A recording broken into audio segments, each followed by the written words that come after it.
ચોમાસા દરમિયાન સેન્ડ ફ્લાયથી થતા વાયરલ એન્કેફ્લાઇટિસ ચાંદીપુરા જેવા રોગના ફેલાવાથી શું આપ આપના બાળકના સ્વાસ્થ્ય માટે ચિંતિત છો? તો માત્ર ચિંતા ન કરતા બાળકોના સ્વાસ્થ્ય માટે જોખમી સેન્ડ ફ્લાયને ઓળખો.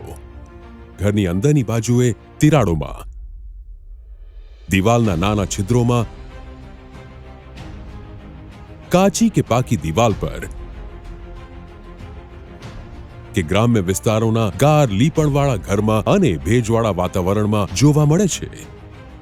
આ નરી આંખે જોઈ શકાય તેવી સામાન્ય માખી કરતા 4 ગણી નાની હોય છે અને જે ભેજવાળી જગ્યા અને વાતાવરણમાં ઈંડા મૂકે છે. વાયરસના કારણે નવજાતથી 14 વર્ષ સુધીના બાળકોમાં વાયરલ એન્કેફેલાઇટિસ, ચાંદીપુરા વાયરલ તાવ અને કાળા આઝાર જેવા રોગો જોવા મળે છે. આ સાથે વાયરલ એન્કેફ્લાઇટિસ અને ચાંદીપુરા તાવ રોગના લક્ષણોને પણ જાણીએ. બાળકને સખત તાવ આવવો, ઝાડા થવા, ઉલટી થવી, ખેંચ આવવી, અર્ધભાન કે બેભાન થવું.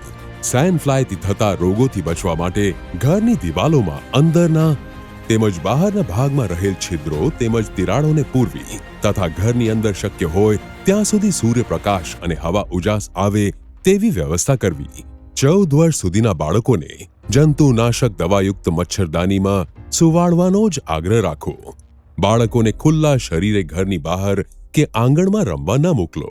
આ મુજબના રોગના લક્ષણો જણાતા તત્કાલ સારવાર માટે નજીકના આરોગ્ય કેન્દ્રનો સંપર્ક કરો.